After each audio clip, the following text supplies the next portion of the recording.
monitoring that. So I'm going to go ahead and turn it over to Dr. Yamina. Thank you, Zahra. أعوذ بالله السميع العليم من الشيطان الرجيم بسم الله الرحمن الرحيم والصلاة والسلام على سيد المرسلين وعلى آله وصحبه أجمعين. السلام عليكم ورحمة الله تعالى وبركاته. So last time we met was on December the 18th. So it's been a little while, a little more than 2 weeks, I think. And then we had reflected on ayah 10 and 11 of Surah al-Sajdah, which is Surah 32. And just to remind ourselves and refresh our memories, inshallah, I'll just go through the interpretation, the translation / interpretation of the first ayah that we went through. So this ayah starts with Alif Lam Mim. The sending down of the book, without a doubt, is from the sustainer of all the world, Min Rabbil Alameen. Or do they say he has fabricated it? Nay, it is the truth from your Rabb, from your sustainer, that you may warn a people to whom no warner has come before you, so that they may be guided.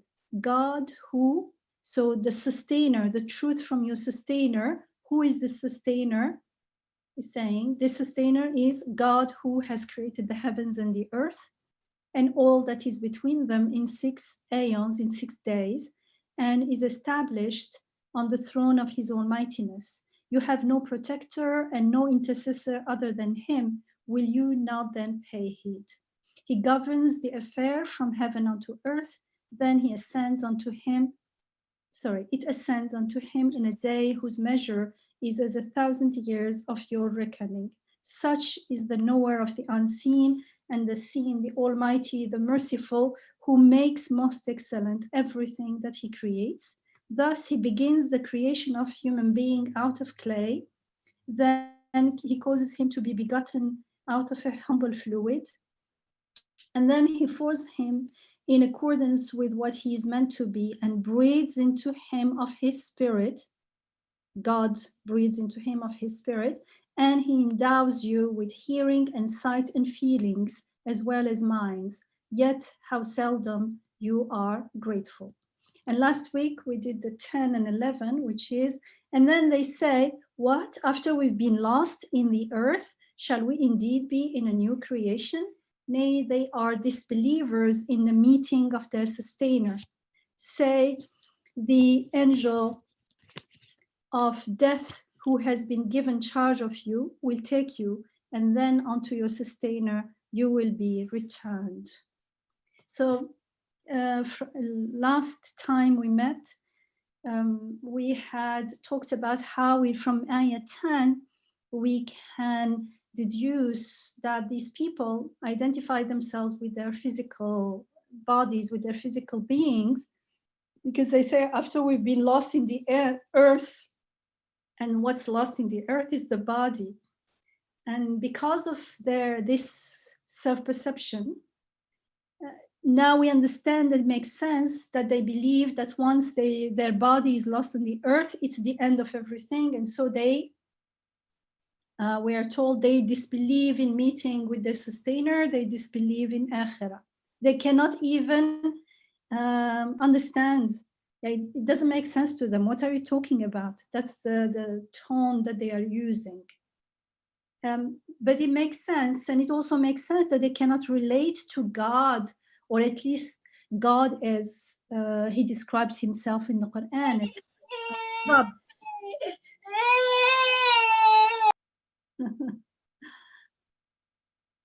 They cannot relate to God as their Rabb. They may not deny God, but they don't know him as their Rabb, since they're not even connected to their inner core. They never wondered how they can hear and see and feel and think and understand by means of the ruh, as we are told in the previous ayah. It is by after God breathes of his ruh into human being, that's when we can hear and see and feel and think and understand. And That was ayah 9. And that's why the end of ayah 10 says, بَلْ هُمْ بِلِقَاءِ رَبِّهِمْ كَافِرُونَ. They are indeed disbeliever. They totally disbelieve in the meeting with their sustainer, that there will be an end, because they don't meet him here. They don't see, they never connected with, they don't know what Rabb is. And so there is no way suddenly in Akhirah, they are going to recognize their Rabb. And in the next ayah, in ayah 11, where we're told, say, the angel of death who's been given charge of you will take you, and then onto your sustainer you will be returned. And we had noted how we are not told you will die, but instead we are told the angel of death who is in charge of you will take you. So what does the angel of death take back? Does he take the body? No, the body is buried in the earth, and that's why they are saying, after our body are lost in the earth, what are you talking about? There will be nothing left. And so this ayah is particularly talking that who you are, your life, your ruh, your spirit, your soul, is something immaterial. It is min amri rabbi. It is God's amr. Remember, we talked the weeks before about khalq and how creation, the act of creating, the activity of creating is actually the result of amr, of the command, be and it is, kun fayakun. And we could witness that and make shahada and confirm this reality through witnessing the tadbir, how everything is being taken care of here and now. And this is even easier to witness when we look at it within ourselves. In the beginning, it's going to be in the world, but it's going to be, will attain more certainty when we start reflecting on our own, how we are being sustained, how we are seeing, how we are breathing, how we are made to see and talk and understand, and when we are eating, how we're made to swallow and all these, whatever you can think of. That's all tadbir, and tadbir indicates and points to the mudabbir, Rabb, who is, and so everything we can understand that the creation is the result of his command, his will. And the ruh, well, I'll get back to that. So in ayah 11, we are told the angel of death will take you. And so we understand that it is referring not to the body, but to what makes us who we are. And this is a reminder, again, that we are not merely a body, but the body is more like a vessel to who we truly are, to the ruh that is breathed into us. And it is that ruh that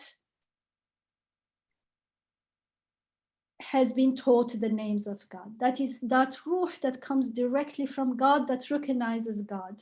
It is that ruh that recognizes its ubudiyah, and therefore our maker's rububiyah. Otherwise, body-wise, all animals have a body that is made of the earth and will go back to the earth once it's buried in the earth. So what did I just say? Well, I was saying, like, we read in this surah how khalq, or creation, is the result of amr, of the command, be and it is.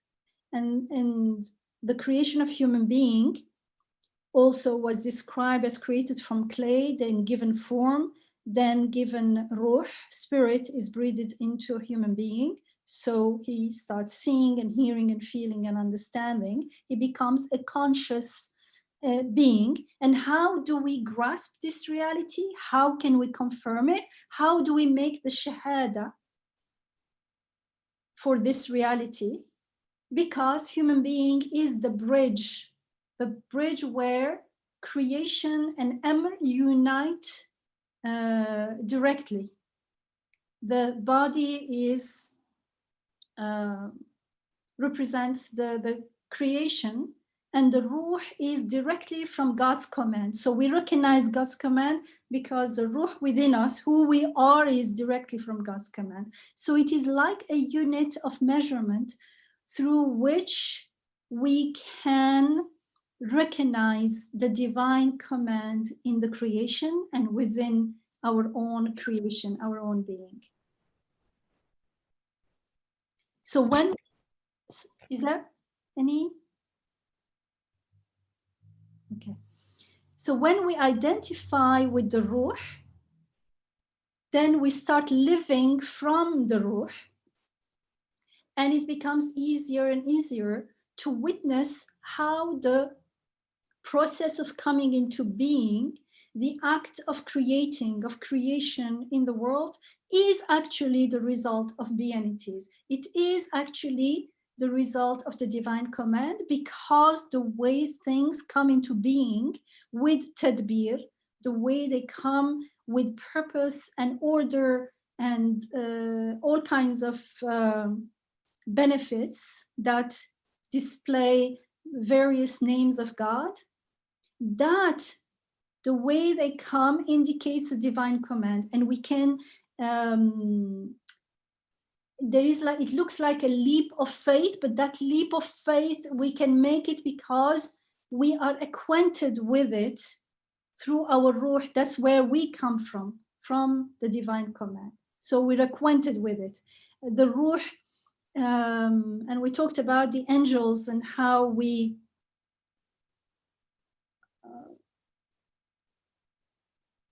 interact, the ruh interacts at the angelic level, and the body at the physical, with the matter and the physical being of everything. And that's why death has also two aspects. An aspect is the body dies and there is no life. And there is the aspect that the ruh is taken and goes to another realm. Now, this is all starts making sense when we identify with the ruh, when we start living from the ruh. And this is possible to the extent that we take the time to pause and reflect and contemplate on the creation out there and within us. And it is a cycle. As the more we contemplate on our creation, the more everything out there, we will not forget that they are ayat, because it won't be a claim, it will be a reality. This is how we interact with them. We won't be forcing ourselves to say, oh, they are ayat, I should remember they are ayat. No, I will see it as ayat. It's like I don't force myself to see other human beings as human beings. But if someone, let's say, an imaginary being who doesn't see human beings as human beings, but only through their status or their color or the quality of their clothes or how much money they have or something like that, that imaginary person will not be able to connect to others as fellow human beings with ruh, if it makes sense. So it will be the same. The more we live from our core, the more from our true being, the more authentic we are, the more we will see things as they truly are, as we are told and taught in the Quran, that they are ayat. And so, but if or when we identify with our physical beings, the less ruh there is, the more we are identifying with our physical being. It doesn't mean the body only, but physical things. It could be names and things that may be not material, but we give them material reality. They could be totally man-made, like status and things like that. And so the more we live from that physical being, or from that self-made image, from a self-delusion, self-deception, we start living from a lower consciousness, and we start also experiencing the world accordingly.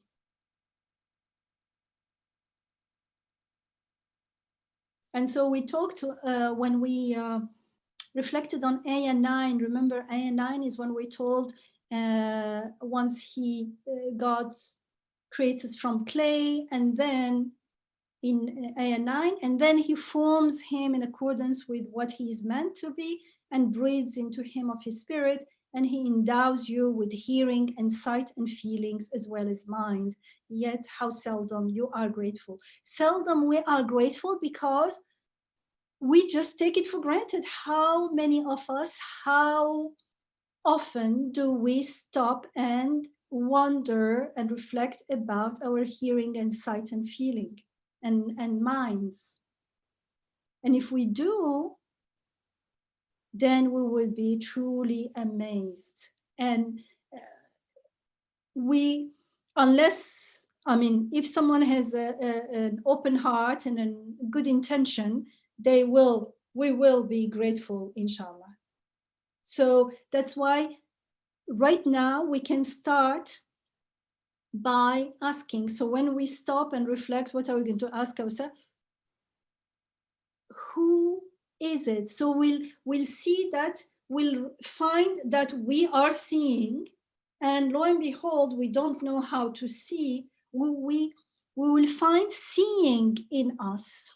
We are made to see. We are made to hear. We are made to feel. Subhanallah. Just that in the beginning, it takes a while just to get familiar with this reality. But getting familiar with this reality is very, very important. Otherwise, it becomes only information. It won't like get down from our brain into our heart. In order for this to become our reality, we have to familiarize ourselves with it. So we have to sit there and pause and revel in the amazement of this being able to hear and see, and we have no idea how. It's just happening. It is happening unto us. And then we start asking ourselves, who is it that sees when I am seeing? Obviously, it's not the body, it's not the eye. They are flesh. Flesh doesn't see, can't hear. It can't understand what it sees and hear and make sense of it. It has no feelings about anything. So the more we contemplate, the more we listen, ask the question and listen. And the questions, we don't have to ask them with words. We can ask them with our state of being. The more we'll realize, inshallah, that that is whatever we call it, the ruh, the spirit, the soul, whatever, that conscious part of us is that part of us that hears and sees and feels and grasps. And so we are told when the ruh leaves the body, and it makes sense now, there is no life and no hearing and no seeing and nothing. The body is just a vessel. The body becomes a corpse. It becomes dead flesh that's buried in the earth. That's not who we are, because our body has been changing and it is changing constantly. That's like our vehicle in this worldly life. And the more we do this, the more then when we contemplate on the creation of the heavens and the earth, as we were told at the beginning of the surah, and the beings around us in the world, we will be able to, inshallah, witness how they do indicate the divine command. They are the result of the divine command, because we already made ourselves familiar with how the divine command is operating on me right here and now. However, when we are in ghafla, when people are in ghafla, people don't pause. They don't reflect on who they truly are.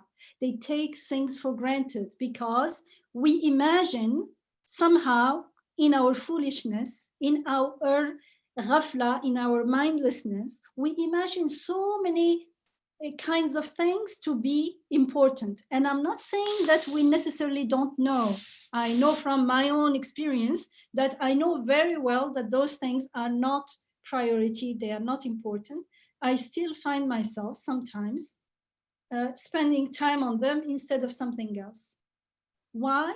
It means that certainty has not yet been grounded in us. It's not, I have not become that. I go into that place of being and go out of it. And so what we want to do is we want to stay in that place of presence to the divine, a state of ihsan that we can only reach. We don't actually reach it. We are gifted with it to the extent we have iman, and we have iman to the extent that we did the work. And the work we do is la ilaha. In this case, for instance, la ilaha is I am not doing the seeing and the talking and the understanding and the hearing. Because if I imagine that I am doing it, then there is no way I can confirm truly that water is not making the plant grow, or the plant is not making its flowers and its fruits or whatever.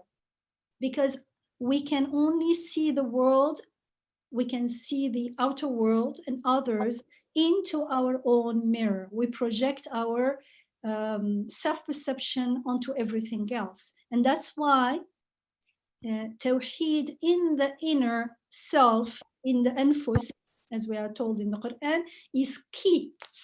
It's like a circuit. The circuit is complete inside, and it is then only that the light will come. That's what we do when we put the switch on. When we put the switch on, the circuit connects, it is complete, and there is a light.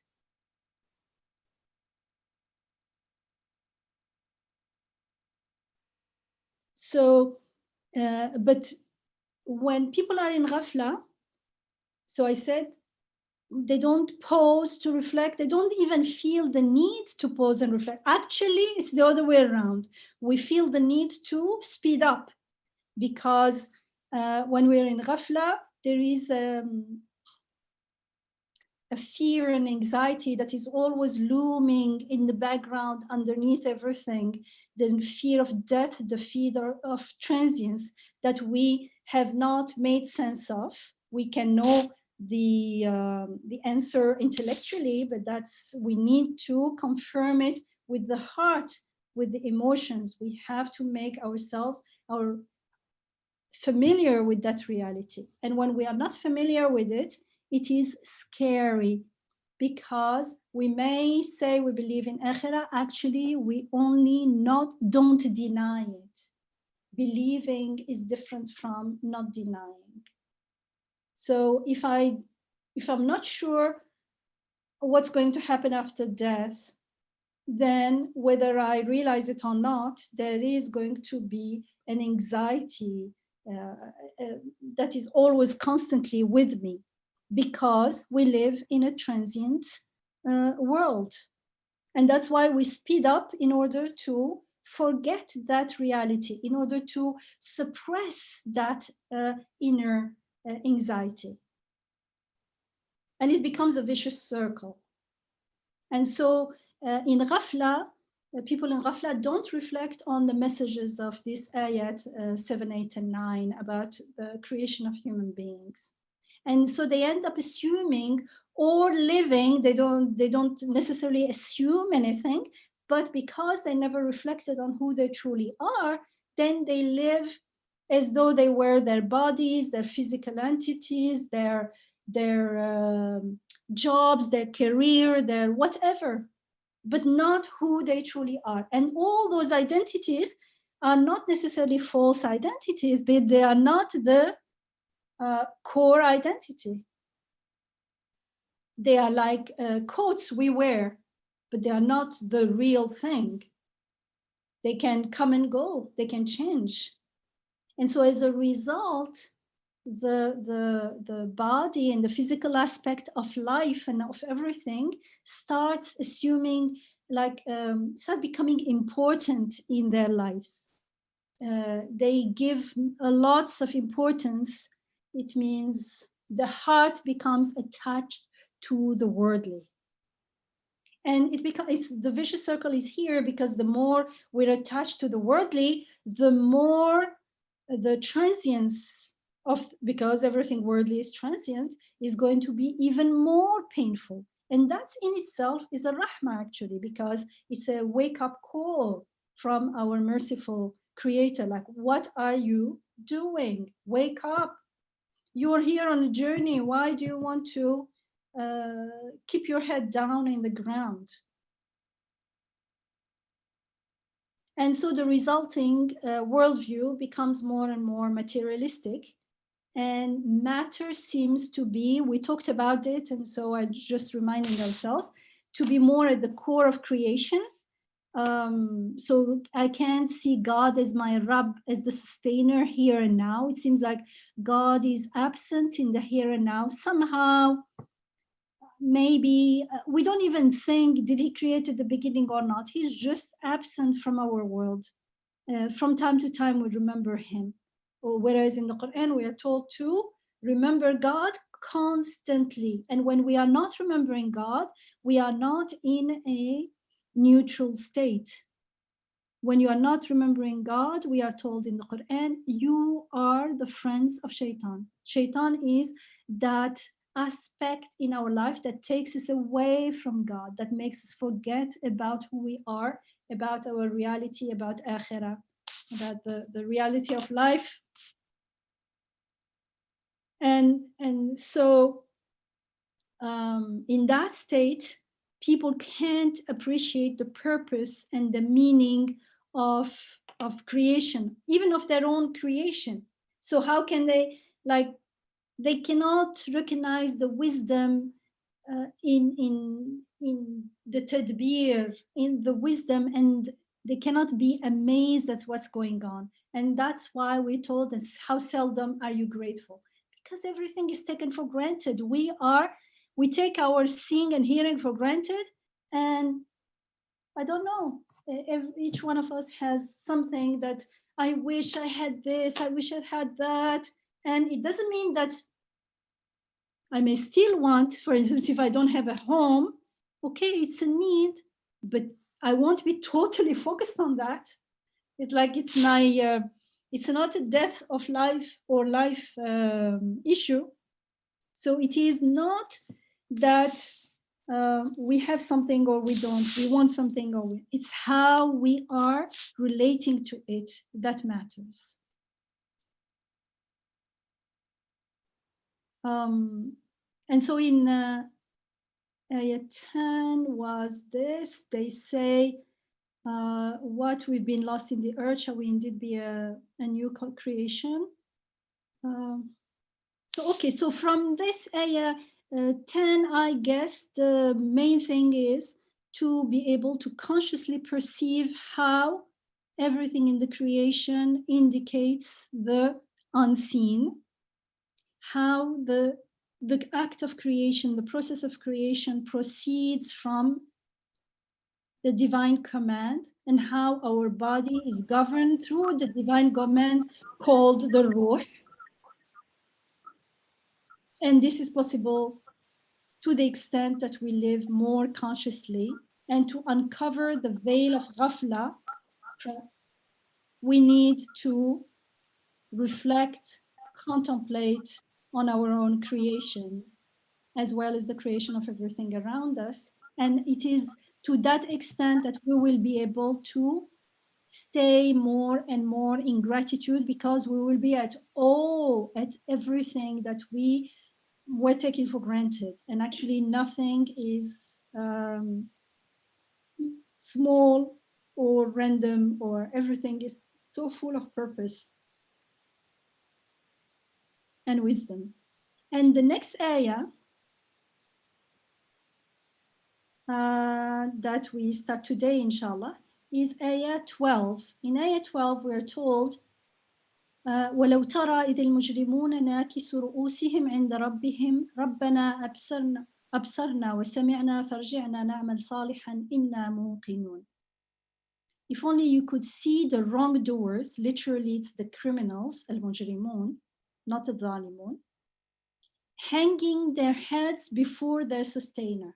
And they say, our sustainer, we've seen and we've heard. So return us to do good. Surely we are now certain. Inna muqinun. So who are these people again? Who are these people who are here described as the criminals, al-mujrimun? Anyone?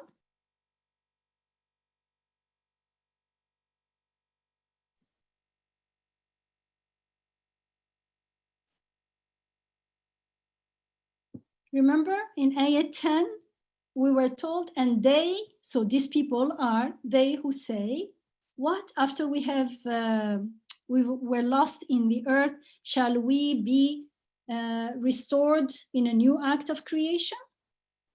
And then it says, بل هم بلقاء ربهم كافرون. Nay, but actually they deny the fact that they are destined to meet their sustainer. These are the people who are saying, oh, after we die, we are going to be resurrected. No way. I mean, our bodies will rot in the earth. It doesn't make sense to them. These people, so from what I shared right now, where do they stay? Where do they stand? Sorry. Can anyone summarize or describe them in 1 or 2 sentences?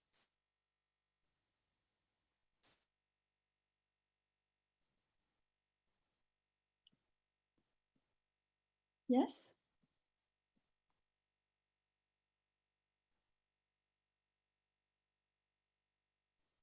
No one wants to share anything?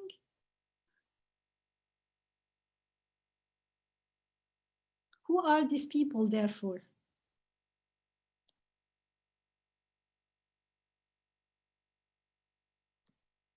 Anyway, so I leave it as, inshallah, you go back to the surah, you will find out who these people are, but I just told you in ayah 10, these people are described as those who say, how come we are going to be lost in the earth?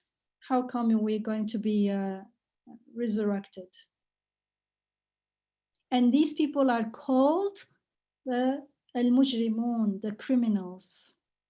And so these criminals, we are told, if only you could see them hanging their heads, before their sustainer.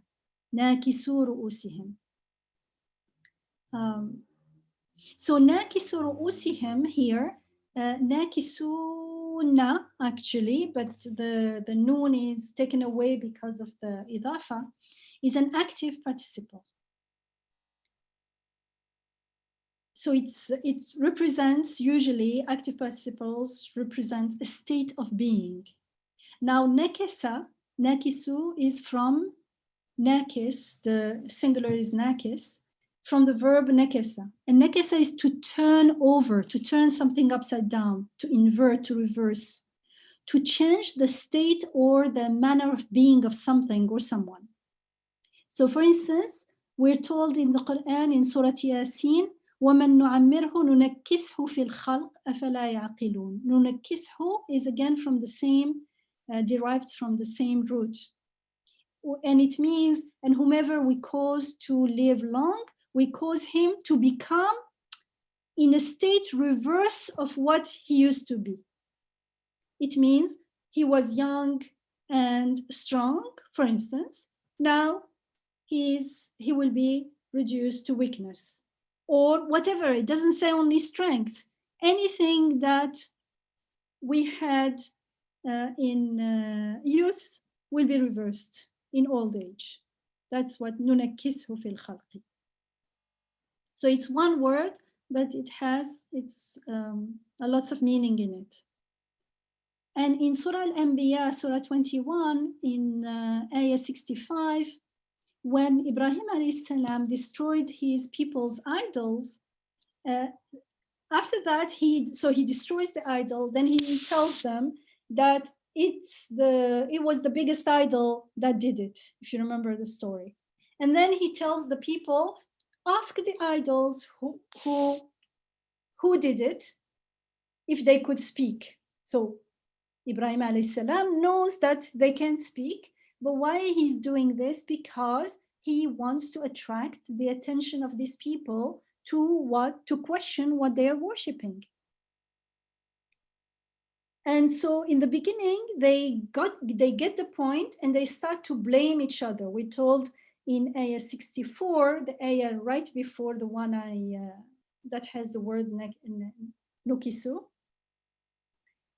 We told فَرَجَعُوا إِلَى أَنفُسِهِمْ فَقَالُوا إِنَّكُمْ أَنْتُمُ الظَّالِمُونَ. So they turn to one another saying, it is you who are in the wrong. So they're blaming each other. You're in the wrong. No, you are in the wrong. But then they reverted. They relapsed to their old way of thinking. And they said in Ayah 65, then they turned on their heads. ثم نكسوا على رؤوسهم لقد علمت ما هؤلاء ينطقون. You know, they turned on their heads and they said, you know very well, these, meaning the idols, can't speak. So this means that they returned to their disbelief, and this return of theirs, their return to falsity, to disbelief, is likened, actually, it's not disbelief yet. They are not even, they never went to believe. So they are totally in darkness, but they started questioning the fact that these idols can't speak. And then they went back. And this attitude is likened to turning something upside down, because that's exactly what they are doing. When they realized that they were wrong, instead of accepting the reality, they blamed Ibrahim alayhi salam and turned the case upside down. Instead of taking it against them, they made it against him, as if it was a case against him. So you see how this word works. It's one word, but it gives you a sense of what's going on. So it's not easy to translate it always, or you have to translate it with the whole expression. And here, nakis is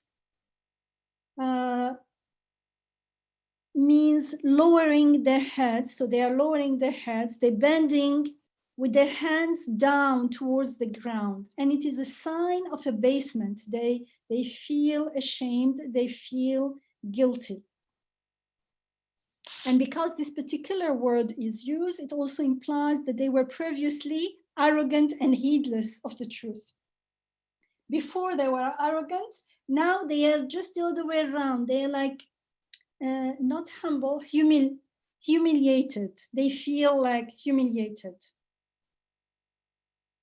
After that, so we told that they, if you could only see the criminals hanging their heads before their sustainer, and then what do they say? Oh, our Rabb, our sustainer, we have seen and we have heard, which is strange, أبصرنا وسمعنا, because, I mean, it's interesting. They say they've seen when their head are actually down towards the ground. And it's also interesting because usually in the Quran, usually seeing comes after hearing. Now, usually this is understood in the commentaries on the Quran as meaning when they see the reality on the day of judgment, when they see the reality of the punishment awaiting them,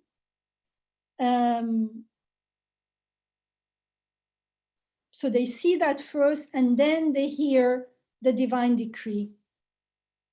And what they see is so painful that they can't bear to look at it, so they lower their heads, some people also said, some commentators. Another interpretation is that they lower their heads because of their utter shame and guilt for what they've done with the precious life given to all of us, to them, as an amana, as a trust, and which they misused and abused as though it were their own to do whatever they wished with no accountability, as though eyes were just given to see randomly, just like that. I mean, the human eye is so meaningful. I'm not talking about the biology. The biology, you may know it, you may not. I'm talking about what we see, what we can see, and the very fact that we see what a great blessing and what a great ayah, and how we understand God as the seer, and so many things that do not look to the physical aspect of seeing. The physical aspect is there, but it is an ayah to worlds beyond, worlds, immaterial worlds of meanings, of endless degrees of the beautiful names of God. So because seeing is beautiful, and you can have many different names of God, one within the other. And when we live in ghafla, we end up misusing, abusing this huge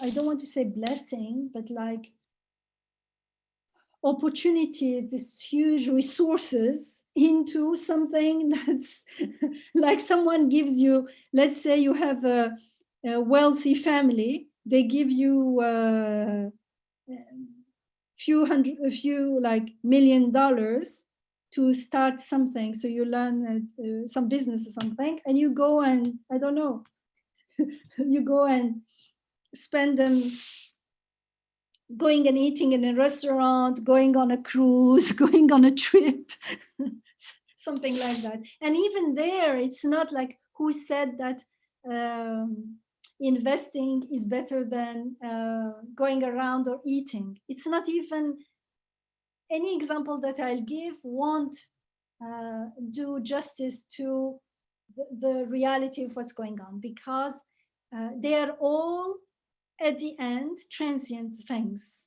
Although maybe the family will say now you will have no way to make a living, or things like that, or it was like money that we saved all our life, or things like that, which still makes sense. But here it's like, one is whatever we do with it is going to be transient, but what we were supposed to do with it was to find God, to find the beautiful names of God, to find eternity, eternal goodness, eternal happiness, eternal life, akhirah.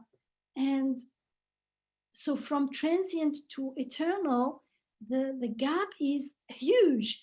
Not huge, it is infinite. One is zero, the other one is eternal. there is no way to compare. Subhanallah, like our loss would be beyond imagination. Another possible understanding is that usually in the Quran, hearing is mentioned before seeing, as we've seen in Ayah 9, just a little earlier. 9, after we're told that God breathes into human being of his spirit, and we're told, and he endows us with hearing and sight and feeling. And usually in the Quran, it's going to be hearing and sight. Because not only some people say because we hear things before we see them, which is sometimes true. I mean, if someone is coming, you hear the sound and the voice before you see the person or the car or something. Also for thunder, you hear thunder before you see the whatever, how was that called? Lightning and things like that. But it's also, I think, it's because we're supposed to hear the guidance brought to us through the messenger, meaning we need to hear the ayat of the Quran, and then only then we can see the ayat in the creation. Otherwise, there is no way we can find out ourselves that the meaning of what's going in the creation. We feel, we can be certain that they are saying something. There is something meaningful going on, but what they are saying, we cannot decipher that without the help of the Quranic ayat. So we first hear, then we see, as far as the shahada is concerned, as far as our ubudiyah is concerned, as far as our relationship with divine guidance is concerned. And so then we can confirm, once we see, we can confirm, we can make the shahada, and we have certainty in akhirah, and then we'll have iman in God, iman in his messengers, and all the other pillars of iman, inshallah. And that's why in Surah Al-Furqan, for instance, it's Surah 25. Is it Al-Furqan? 25? I think it's Furqan. And so Surah 25 and Ayah 73, we are told who then reminded, when they are reminded of their Lord's signs, they do not turn a deaf ear and a blind eye to them. So here, this is a description of the believers. It means that the disbeliever or the people in ghafla, what they do when they are reminded of God's ayat, remember, in the Quran, and therefore in the creation, because the Quran says everything in the creation is an ayah. Everything in your life is an ayah. In your inner life, in your outer life. So these people, when they are reminded of their Rabb's ayat, not God, but Rabb is even more meaningful here, they do not turn a deaf ear and a blind eye. So it means the disbeliever, the people of misguidance, or the people of ghafla, they don't hear, they are deaf to the message, and therefore they are blind as a result. They see things, but they don't see the reality. They don't see what's really going on. And so these people, the criminals here that are mentioned in this ayah, they are people who refused, either knowingly, either explicitly, or sometimes we don't refuse explicitly, but implicitly, through the way we live our life, we are refusing to take the divine guidance, the message of the Quran, seriously. It is not at the fore of our life. When actually, if we just stop and think about it, if in the beginning we can't know for sure, if there is a small probability, a small possibility that this Quran, that this guidance is going to guide us to eternity, then it's worth leaving everything. People leave, take a year off before going, for instance, to college and things.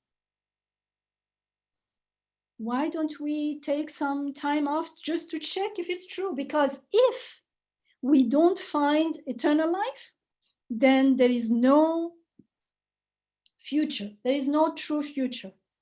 Because what I call the future in our imagination, I say, okay, I may have like 30, 40 years to live. Who says?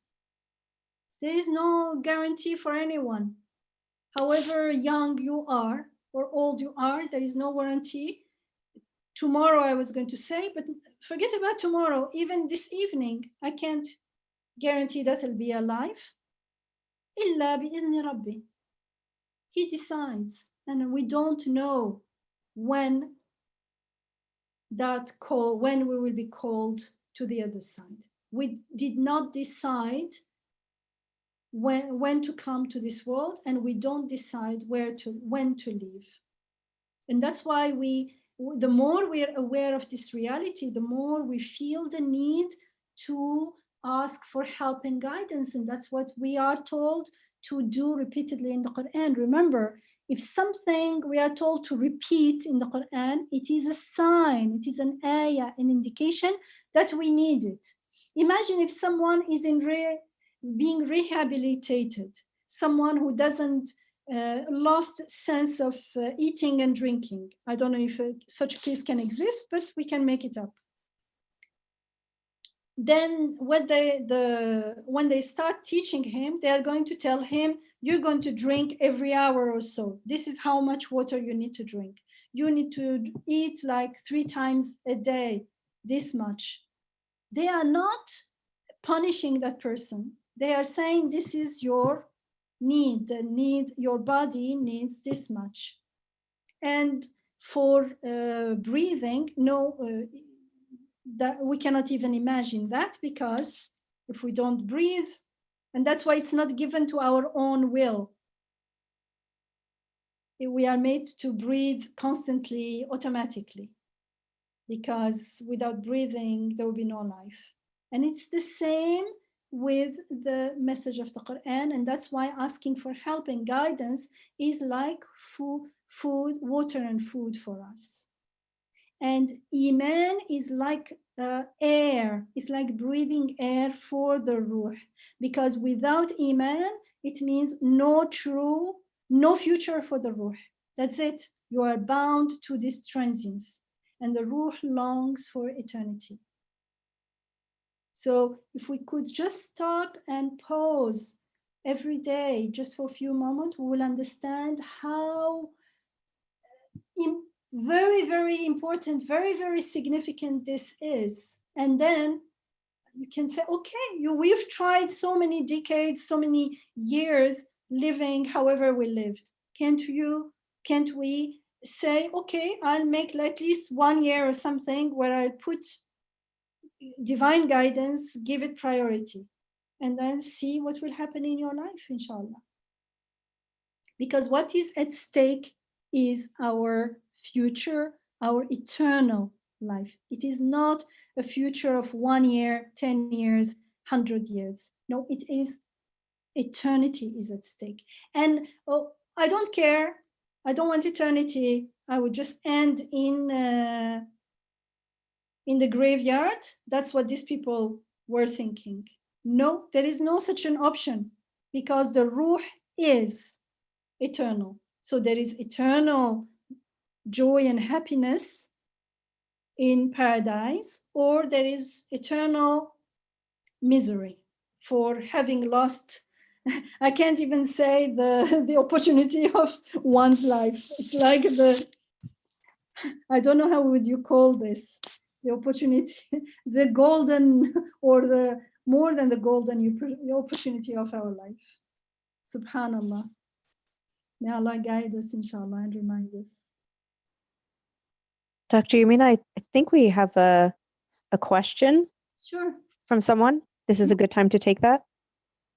Yes. Yeah, Naima, is your question still standing? I know it's been a little bit. If you wouldn't mind unmuting yourself and sharing if you'd like.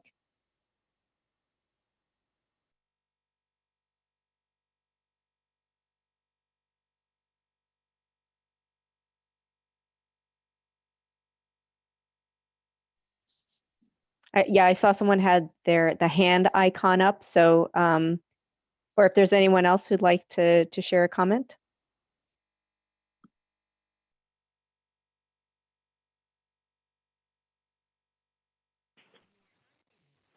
Dr. Yamina, I have a question about eternity. When you mention eternity while you're alive, does that mean that you could never, if you touch that eternity, you can never really go back into sort of the mundane world? I mean, that's sort of a permanent state? Good question. Salam alaikum, by the way. Alaikum salam. So it has two aspects. From one perspective, we do get, we can and we may get back to the mundane, but most probably, unless we change our intention, we are not going to go back in the same way. We're going to go back transformed each time. Because if we truly get an ink or a taste of that connection to eternity, and in that state we are actually connected to the ruh, we are conscious of who we truly are. It's a state of consciousness. Then when we go back, we are not going to go back to the same level again. And from another aspect, you could say that if we truly could live, hypothetically at least, like for an instant, in connection to that eternity, that moment in Akhirah is going to be eternal. That's why the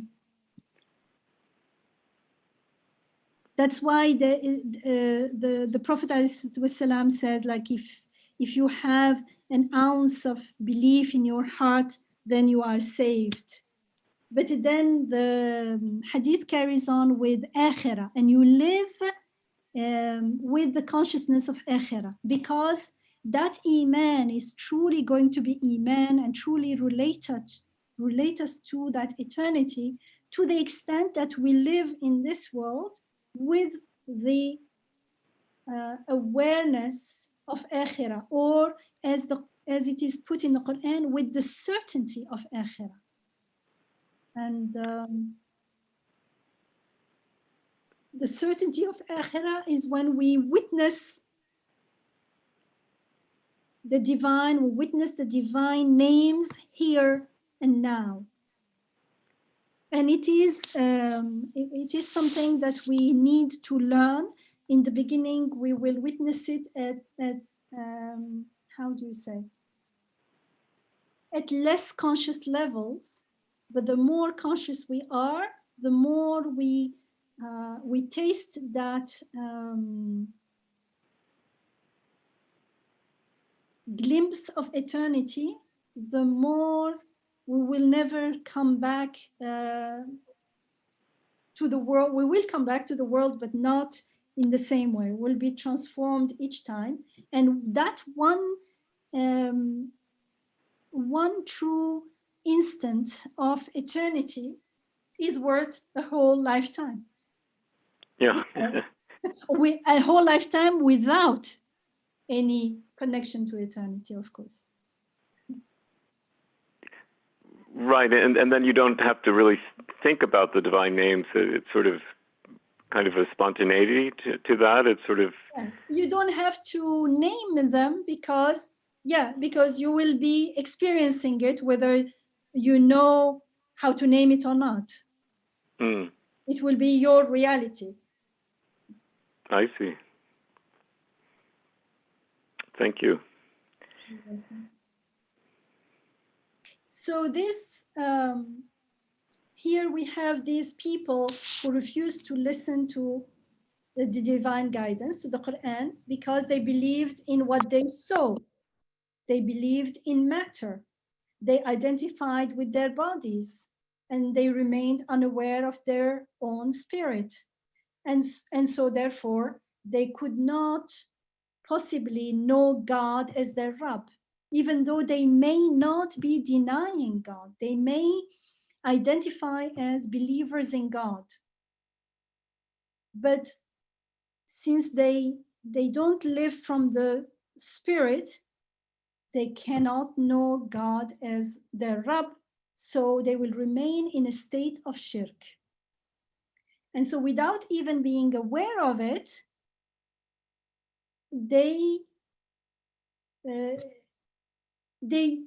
are told in the Quran that in the hereafter, in Akhirah, the mushriks, those who commit shirk, those who associate partners with God, and a partner with God would be, I believe that I am doing the hearing and seeing. I believe that fire is warming my water, that the sun is giving life to things, that giving the power of creation to created things. And so we're told in the Quran, in Surah Al-An'am, in Surah 6, Ayah 23, they say, by God, like they are sure, our Rabb, they're talking to God as our Rabb, they are saying, we were not mushrikeen, we were certainly not committing shirk, we were not associating any partner with you. Now the context is this. I'll start from Ayah 21. We're told, and who could be more wrong than he who slanders God or gives the lie to his ayah? So slandering God is giving the lie to his ayah. It means water is an ayah of God because waterless, unconscious water, formless, goes into plants, goes into human beings, goes into all living things, and lo and behold, they are alive. It doesn't know anything. It doesn't even have life itself. So if I am saying, or I'm not saying, but if I am, it's again not about the words, it's about how I experience it. I experience it as though water, it seems to me, water is doing it. Then this is slandering God, because God is the one doing it. God is the giver of life to everything. And when I give the lie to his ayat, I end up slandering God. And so he says, truly such wrongdoers, we never succeed. لا يفلح الظالمون. For one day we shall gather them all together, and when we shall say unto those who commit shirk, those who associate partners with God, where are your associates? Where are these false things that you thought were creating things, whom you claimed? They will say, by God, our sustainer, we were not mushrikeen. We did not commit any shirk. And it makes sense because that's exactly what mindlessness is. They are not aware that's what they are doing. They may even be thinking, they're saying, by God, our sustainer. They think they believe in God, they believe in their Rabb, as Rabb. But they are not aware that they are actually not doing that. That's only their words, but they are not aware. And that's the whole thing, we need to be aware of what we are saying and doing. And then we are told, behold, how they have lied against themselves, and what they used to fabricate has abandoned them. If they could see when they are standing before the fire saying, if only we could be sent back again.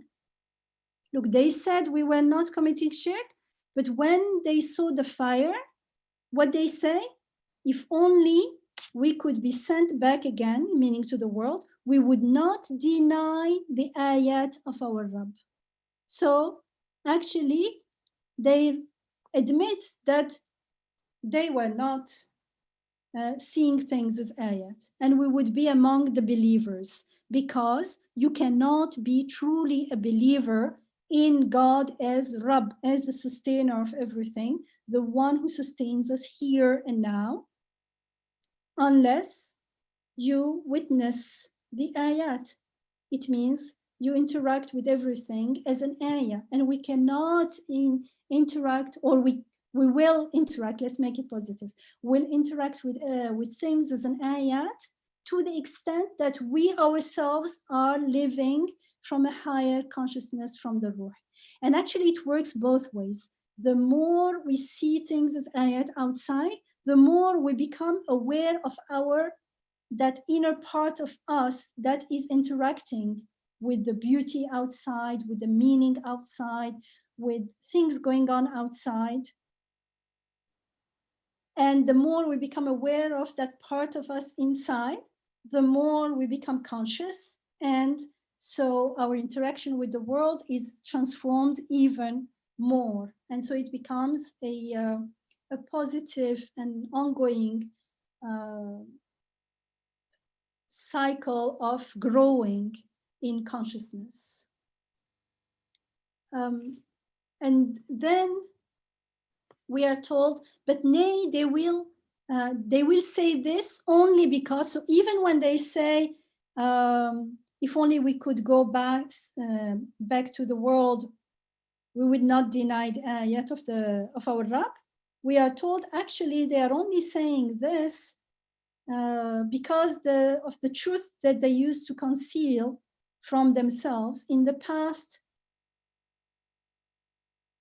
will have become obvious to them. And if they were brought back to life, they would return to the very thing which was forbidden to them. For behold, they are liars. And they say, there is nothing but our life in this world, and we shall not be resurrected. Lost indeed are they who consider it a lie that they will have to meet God, till the last hour suddenly comes upon them, and they cry, alas for us, that we disregarded it, for they shall bear on their backs their burdens, and how evil are their burdens. And the life of this world is nothing but a play and a diversion, and the abode of the hereafter is by far the better for those who are conscious of God. Will you not understand? And so it goes back to, at the end, telling us the life of this world is transient. And if the reality is this, anything that these people are, anyone who is denying God as Rabb, at least, is not taking into consideration the reality that the world is transient. So back to our ayah here, ayah 12, here also they want to go back to earth. But in order there, they said, if we were sent back, we will not deny the ayat. Here they say, if you send us back, we will do good. And they claim that they now have yaqeen, inna muqinun. We have certainty. We believe with certainty now because we've seen the reality. And so they think that they have belief and they have certainty because now they've seen, because in there they cannot believe in the unseen. Remember, one of the first characteristics of the believers or of the God conscious in the second surah in the Quran is, I think it's ayah 3, is to have total certainty. Certainty in akhirah, but before is to believe in the unseen. يؤمنون بالغيب. Because once you see it, it's not truly like I believe in what I see. They are still stuck there. We will see. Now they've seen, they say, now we have certainty, we've seen. And this shows that they are in fact denying their shirk, just like in the passage that I shared from Surah chapter 6, Surah 6. When they say, مَا كُنَّا مُشْرِكِينَ, we definitely were not mushrik, we did not commit shirk. And then they say, when they see the fire, they say, please send us back, and this time we won't deny the ayat. If you denied the ayat, how come you were not mushrik? So deep down, everyone knows what they are doing. That's why when we pause, when we reflect, we find out what's going on right now. We don't have to wait for that day when it's too late. We can find out because we have that conscious part of us who will be like observing and saying like, oh, Yamina, who are you deceiving? Why are you doing this? We will catch ourselves. No one can know us better than we know ourselves when we stop making excuses and just be honest with ourselves. Because we're not accountable to other people. We are only accountable to our sustainer, the one who is sustaining me in life right now. And we owe ourselves that much integrity and honesty and authenticity, I think. Because otherwise, we would be living a self-deception, a fake life. And we are not, the worst thing is, we're not even aware that we are deceiving ourselves. That's really, really, I mean, I cannot imagine how frustrating it would be if we were to find out when it's too late. So inshallah, we'll ask for help and guidance now. And we're not asked to be perfect. That's the whole thing. Because Ubudiyya is not about being perfect. Ubudiyya is about recognizing, making peace with who we truly are, being totally dependent on someone else's creativity, totally dependent on his generosity, on his sustaining us. To accept that, to make peace with that reality is the surrender. That's Islam. And then everything is going to change because now that is true integrity. That is the authentic me. And now that authentic me, the more I stay in that authenticity, I am going to see myself as who I am and everything as who they are. And lots of things that we experience as painful and will really change, the nature of our experiences will change, because we will see that lots of the pain, for instance, that I was experiencing was because of who I thought I was and who they think I am. And it's all based on my image of who and what I think I am or I should be. So it's a very surrendering to God alone is very empowering, very freeing, very healing, because then we are healed from all the other connections, all the other, we don't owe anything to anyone, in the sense that we don't feel obliged as if to other created beings and things. And so the quality of our relationship with ourselves, with the world, with what is, changes totally, is totally transformed. That's the usually called metaphorically the light of Iman and things like that. Assalamu alaikum, Sister Yamina. I have a question along those lines. Yeah. So when you start living by your ruh, you can't help, like you said, to evaluate the relationships around you, not in like a self-righteous way, but with greater awareness. So how do you not isolate or distance yourself from people who you love, like family and friends, who might be living in ghafla? And how can you grow with them in your awareness when you're trying to live in accordance with your ruh, but it's in conflict with that? So, and how do you maintain that balance? I'm just curious because, yeah, as you grow closer and to Allah and in your iman, things shift, and there's some people you just are just not don't complement that and in your life or in your relationships. And how do you work through that? Maybe that's I need to make dua about that, but it's just a thought and a question. It's a profound question. I'm smiling because I'm thinking, how can I answer in a condensed way, not to make it too long. So there is me, and the more I am conscious, it means my iman is growing. It means I am becoming more and more aware of my connection to my Rabb. Okay? So now let's, for the sake of example, let's say I am in a moment, I am connected. Okay? I know, I'm aware that I'm connected. That's what it means to live from the ruh. Do we agree? Yes.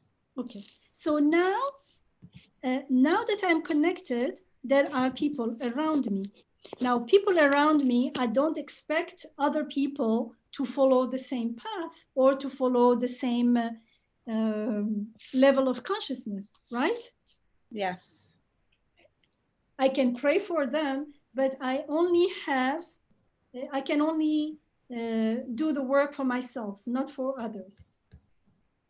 Now, when I am interacting with others, there are two ways of interacting. I can focus on what is lacking in them. For instance, they don't have iman, they are not happy with how I live, they are everything that is lacking and that shouldn't be there, or I could focus on what they have that is something good, right? Something either already good in them or something good I want for them. Mm-hmm. Those two ways of being are very different. Now, the first way of being, when I am looking at the people around me and noticing that they are not happy with my way of life, when they are in that moment, I cannot be living from the ruh and noticing this. I went out, I am disconnected now. I am coming at their level, and now we start interacting horizontally at their level. And so, of course, problems will arise. And it's okay, because when problems arise, it's a rahmah, reminder, what are you doing? So I tell myself, I see it like a red light in the traffic. Red light telling me where stop and go back. Make istighfar means ask for forgiveness. I forgot, I am totally disconnected now. I am acting as not as Abdullah, as someone who is here and now, and I don't know if there will be tomorrow, if there will be this evening. I'm not focusing on the now. I'm not focusing on my relationship. When I'm focusing on the now, on my relationship with God, when I'm living from the ruh, the most, how do you say, dominant feeling will be a feeling of peace, the peace of being at home, a feeling of gratitude, the gratitude of being connected.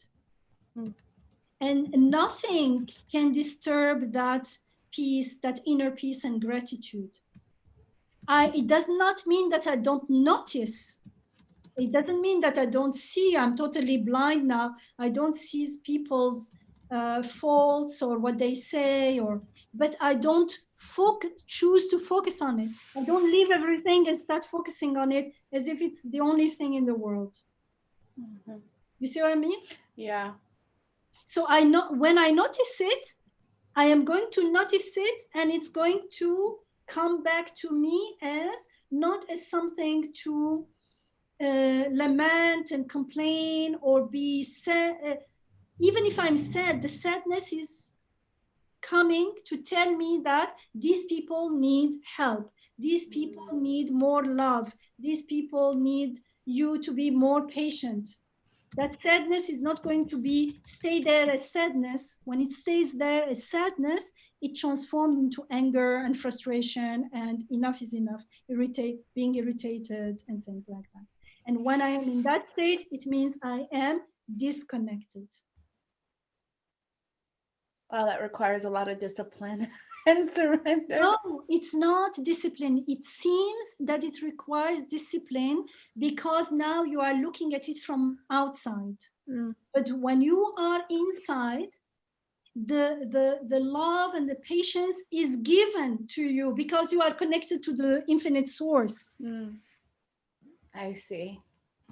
So everything becomes easier. The same, and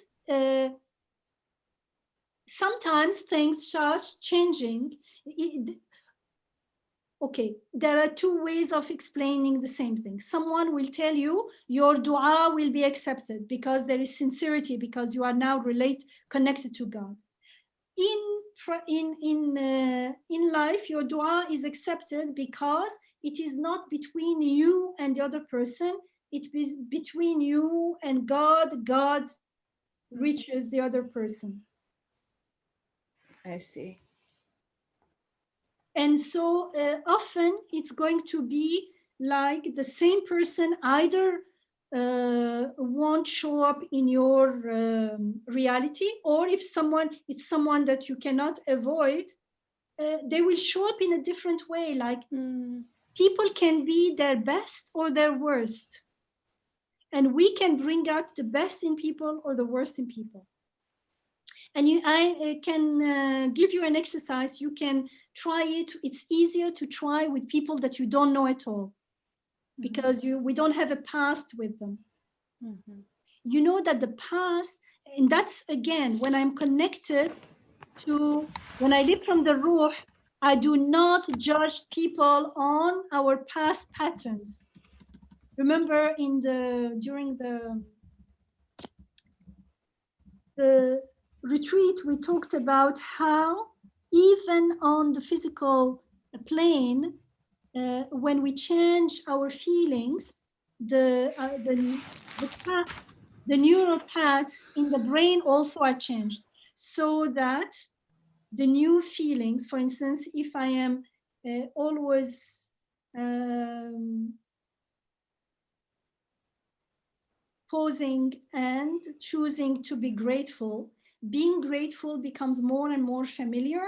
And whenever I say like Alhamdulillah, I actually find myself immersed into that feeling of gratitude. It becomes easy to go there. But if I never did the work, I'm used to, for whatever, some of us complain, some of us are more prone to be angry, some of us are more prone to be sad. So I will say Alhamdulillah with my tongue, but I'm still stuck in that way of feeling, of being. Now, that's why I'm saying when we are connected to our Rabb, when we live from the Ruh, then we are not, or we will less and less interact with people based on the past we have with them, because we are more and more contemplating the flowing now, the present. New things are happening. I am a new me. I am not who I was yesterday. Now I am calm and grateful. Yesterday, I don't know, I was something else. So I am at awe at what Allah can do with me. So I don't assume that the other person is still what they were before. And even that, the absence of those assumptions is going to break the vicious circle that we have in interacting with others. And you can start with something you don't know at all. For instance, if you go to a store, a grocery store, and you buy your groceries, it could be either the cashier or someone in the line. Intent, but not only intent, like be grateful and intend to see people as beautiful creation of God and say something to them. Whatever, don't force yourself. When you have the intention, the opportunity will come, and normally maybe you will not pay attention. For instance, someone looks at you, you can greet them. The person says automatically, you know, the cashier, how are you today? Something like that. And you say something meaningful. And how are you? May your day be blessed or something. And suddenly they have time for you. People share where they are from. People share that they had a long day. People share all kinds of things.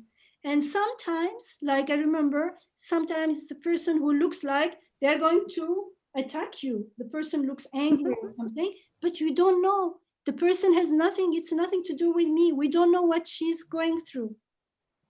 So bless that person. And when she says something, you say whatever comes to your heart then, I don't know, because you will be inspired when you are connected.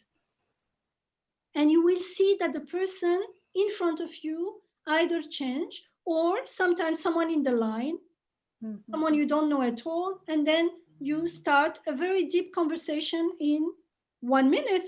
Like how long do we wait in a line in a grocery store? Few sentences, but very deep, very authentic, very genuine.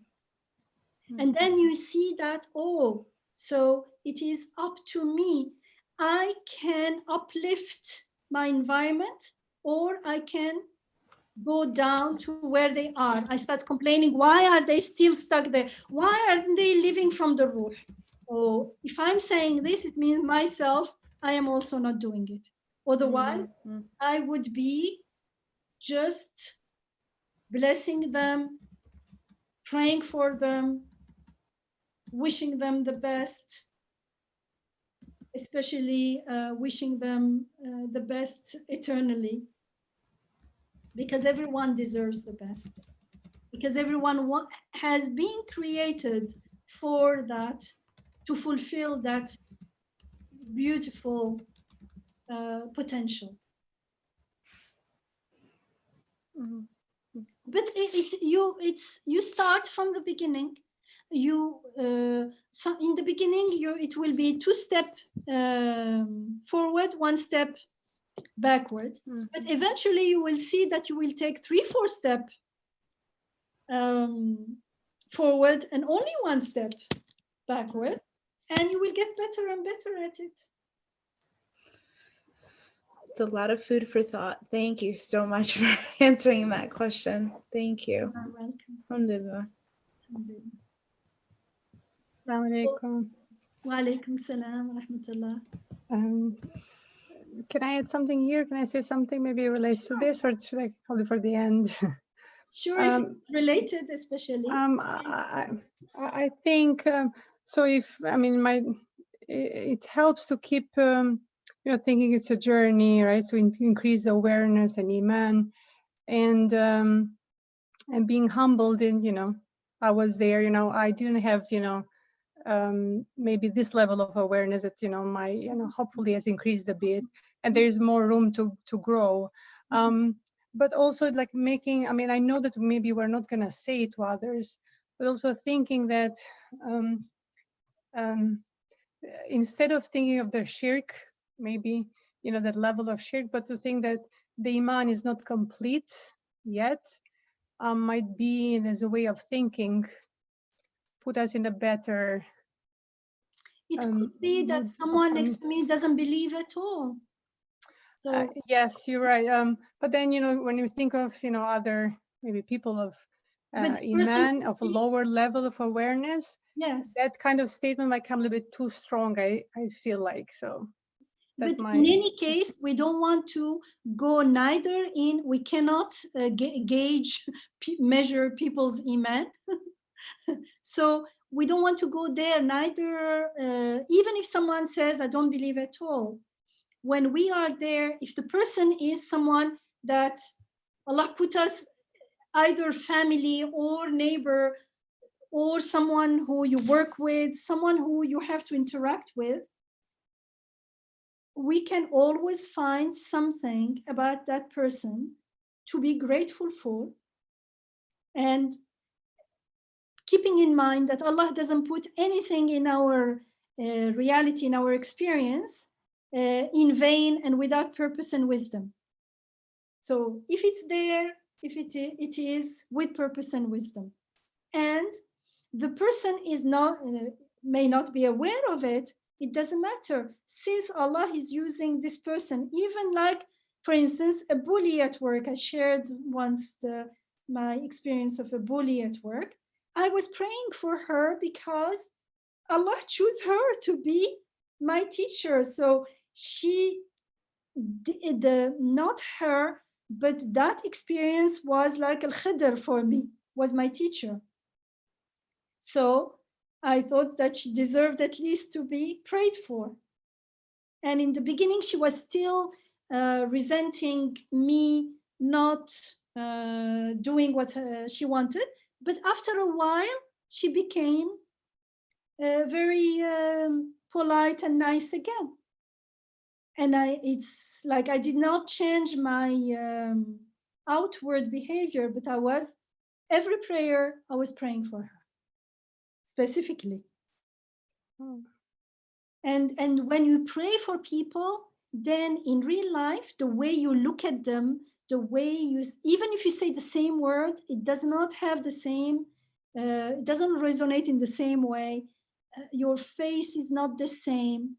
And of course, because it was a special case, I was being more conscious, because sometimes we forget and then we're again disconnected. But in that case, because it was like, I was more aware of this. There is another thing that personally helps me, especially when there is something a little more important. Sometimes something happens and your emotions are really like it's a small earthquake. And it's like I ask myself, if I were going to die tomorrow, will this matter? And then suddenly I get that perspective, that detachment, that distance, and the thing is still there, but I start looking at it as what it is. It is a small part of my life. But before I ask that question, that question reminds me of the reality. Sometimes I seem to be engulfed in that event. It becomes so as if important. And it could be important, but not as much as we tend to make it to be. And also when we have that distance, now I can learn from it instead of feeling like a victim of what's going on. And when I feel a victim of what's going on, I cannot read the ayat. I become deaf and blind.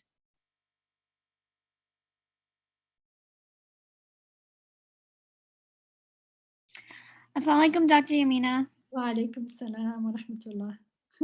So I have a question in regards to I guess, you know, praying for the person. So you mentioned, you know, your experience about the bully and that, you know, you prayed for her. I guess I'm trying to maybe understand like how to get there, because you know, I mean, we have like people in our lives, instances where, you know, we're hurt, we're bullied, Yeah. whatever the case. So I guess how do you get to that level where you really are praying from the heart for that person, and it's not just like, you know, you're saying these words, but it's not coming from the heart. Like I guess I don't know how to do that, or I don't know if there's a way for me to frame it or get there. So Okay. perhaps you So can. praying for them, just at this level, understand it as wish them well. Can you wish a person like that well? It is up to you. You see now, if I tell you that this is how the solution to your predicament starts with wishing that person well, isn't it worth trying? I can always wish someone well, even in the beginning. You know, we may get stuck in the words. What does it mean to pray from the heart? But wishing well, we know what it means, right? Mhm. So we can start with that. Okay. Wish that person well. And as you start wishing that person well, how you interact with them is going to change. Because for instance, if I used to, when I see them, sometimes even if you say I'm not going to be angry, and then your words come angry, you cannot control them. Why? Because all day long I was angry with that person. But if I'm wishing them well, now it seems like, I'll give the example of the bully. It seems like if I'm praying for her, now I'm going to let her carte blanche now. She can bully me as she wants. No, it's the other way around. Now that because if I remain in anger and frustration, I am already giving her power over me. She's already, even if I don't do what she wants, she's already disturbed my life, right? But when I start praying for her, I am primarily protecting myself from falling into the trap of reacting to her. Now I'm talking horizontally because I want to afterwards get to the vertical connection. Now that she has no power over me, its la ilaha have been done. I get to, Allah created me with the power to decide. Only God has power over me, no one else. The fact that, and then I have that perspective, now that I'm praying for her, I get that perspective that because I'm not blinded with anger and frustration, and why is this happening? Why is this happening? Meaning it should not be happening. It means it's nonsense. It's bad. Why, Allah, are you creating something bad for me? Well, we were saying everything was an ayah and was purposeful and was created for a wisdom and purpose. In that state, I may know all these things. It all means nothing because I will be inside a bubble of frustration and anger, and I am the victim. And why is this happening to me? When I start praying for her, it is the first step to go back to God, seek refuge in Him. I am confused. I don't know exactly what's going on, but I know, I trust you. I know that whatever you create for a reason. And so I start wishing her good. I'm putting it in this way so it makes sense at this level.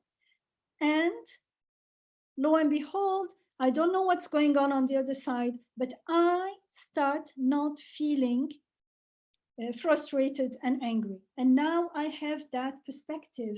and I start seeing that she's here and I am learning something through this experience.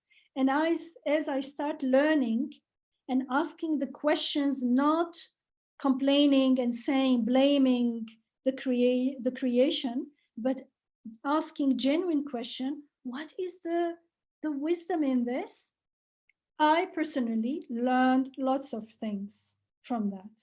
I learned lots of things, and it was like a breakthrough, and a breakthrough that had consequences in my career, in my relationship with my other colleagues, and I didn't do anything outwardly. It was all inner work, because the inner work is like the iceberg. The outer words and actions are the tip of the iceberg. And I cannot tell someone else, this is what I said, because if I said it without the inner work, the same words won't come up in the same way, won't have the same effect, because they won't be Bismillah. But it happened that year with the bully was my best year, one most comfortable year, that many of my colleagues, I became much closer with them. I saw all kinds of supports from everyone, even the students.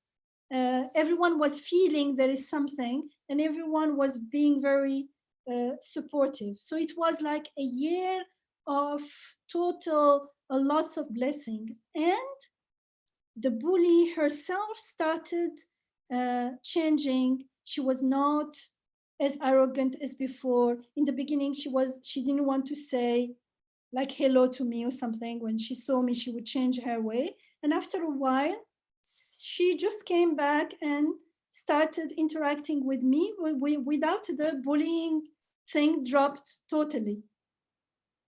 She became much more humble, subhanallah. Like I did not, but I took a stand when she tried to bully it. I took a stand in the sense that I did not do what she wanted. I took a stand, I stood my ground. But if I had stood my ground without the prayer, I would have started a war with her. You would have like putting gasoline on fire, or fire on gasoline, or whatever you say. But because I was praying, it became peace upon peace. Ya naru kuni bardan wa salama. O fire, be peace and coolness. Subhanallah, it was like I did not do it. I was also just witnessing. And some friends that time who I was also consulting with, they were also witnessing all the blessings that came out of that year. It became like, it lasted like a month, and then the rest of the year was a beautiful year. And I had another colleague, a junior and a younger colleague, who was also bullied. I learned it later, and I coached her into doing the same thing. And she was like laughing. She was saying, Yamina, are you sure I can do that? Yes, but you have to pray. And lo and behold, she also was saying it was my best year, Yamina. We all wished we had the bully as our colleague again for other reasons, like. Jazakallah khair, Dr. Yamina. Thank you.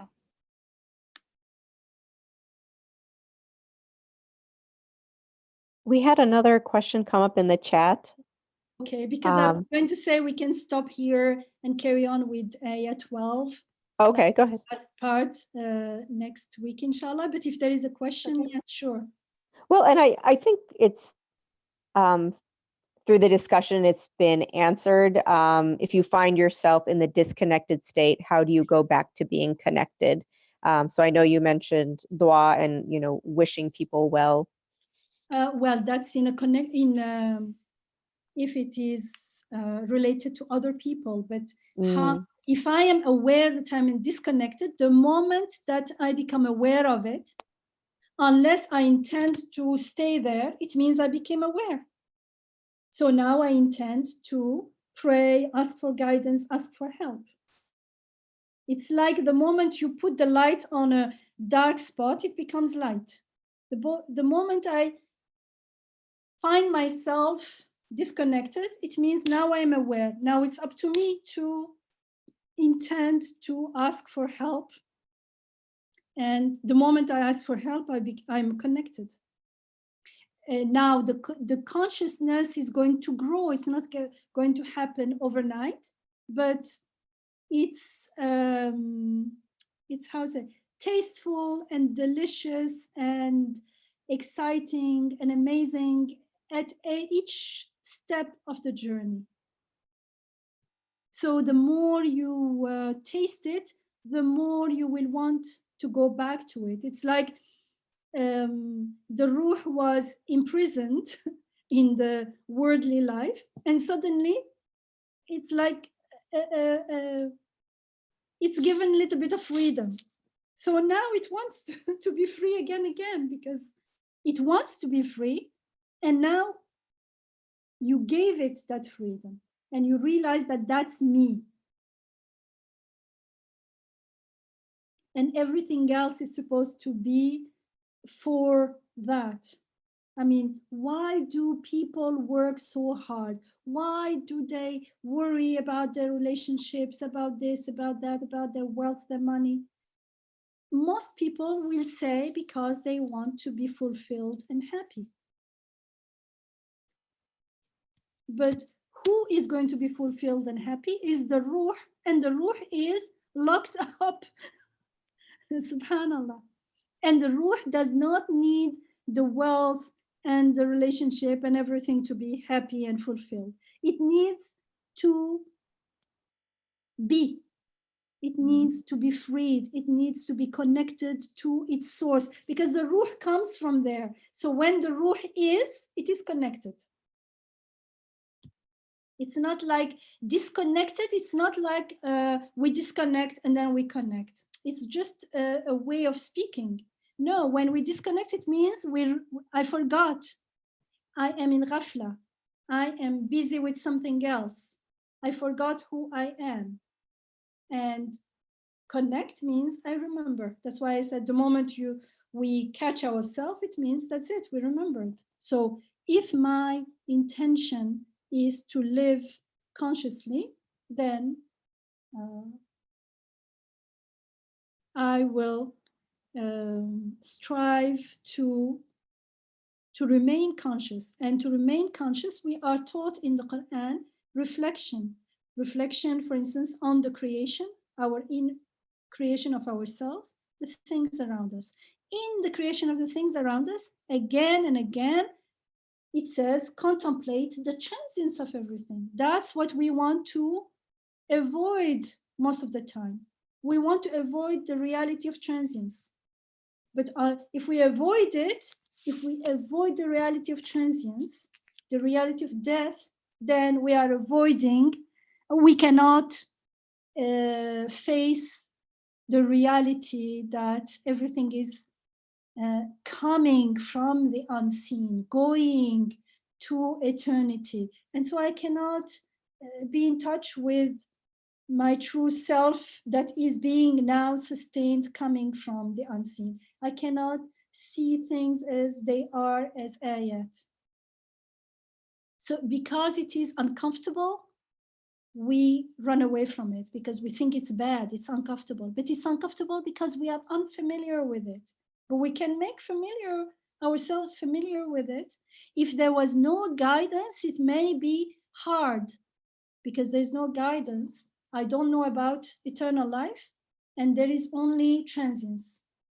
But even if there were no guidance, still, if we stay with transience, we will realize one thing is for sure. Things that transient means things are leaving, which means they are coming from somewhere. So it would still lead us to wonder where they are coming from.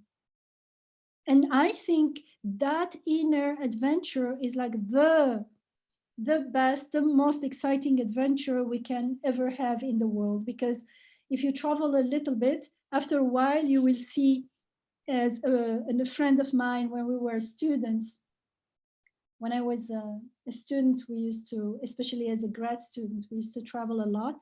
Europe is small, so I studied in England, and it's easy to go even during the weekend to another country in Europe because it's so small, but it feels like I'm going to another country. Here it would be like you're in the same state. And after a while, one of us said, oh, it feels all the same. Everywhere there are people and trees. I remember she said, everywhere there are people and trees. And she's right. Because if the inside doesn't change, outside is, as they say in French, plus ça change et plus c'est la même chose. The more it changes, the more it's the same thing. It looks like it's changing, but afterwards you realize it's the same thing again and again. What needs to change is the observer, the participator, the one who experiences. And then we start seeing what cannot be seen with the eye only, needs to be seen with the insight. And then you will see that there are so many dimensions of reality. And what we see is only the tip of an infinite iceberg of infinite realities and the beautiful names of God, which are the food for the soul, which we long for when we are looking for something, for meaning, for beauty, for purpose. We are looking for the reality of the beautiful names of God. We are looking for the divine in everything.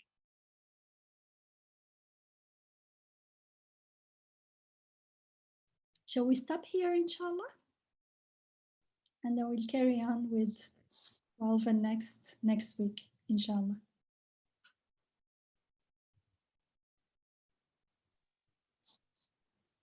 Inshallah. Jazakallah khair, Dr. Yamina. Thank you so much. And thank you everyone for joining us.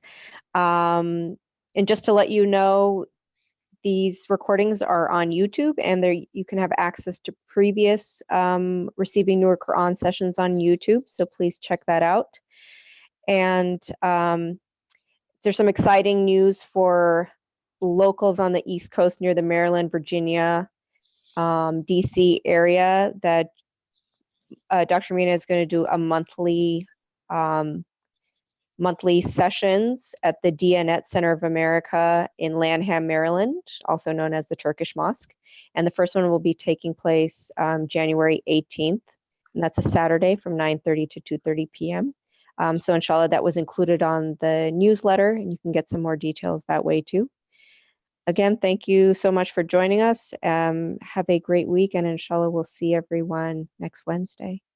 Inshallah, and we can end all with al-Fatiha. So when we leave, everyone can do the Fatiha. Subhanaka la ilma lana illa ma 'allamtana innaka antal alimul hakim wa akhiru da'wahum and alhamdulillahi rabbil alamin. Thank you, Zahra, and thank you, Samina, for doing the technical work today. Thank you, everyone. Assalamu alaikum.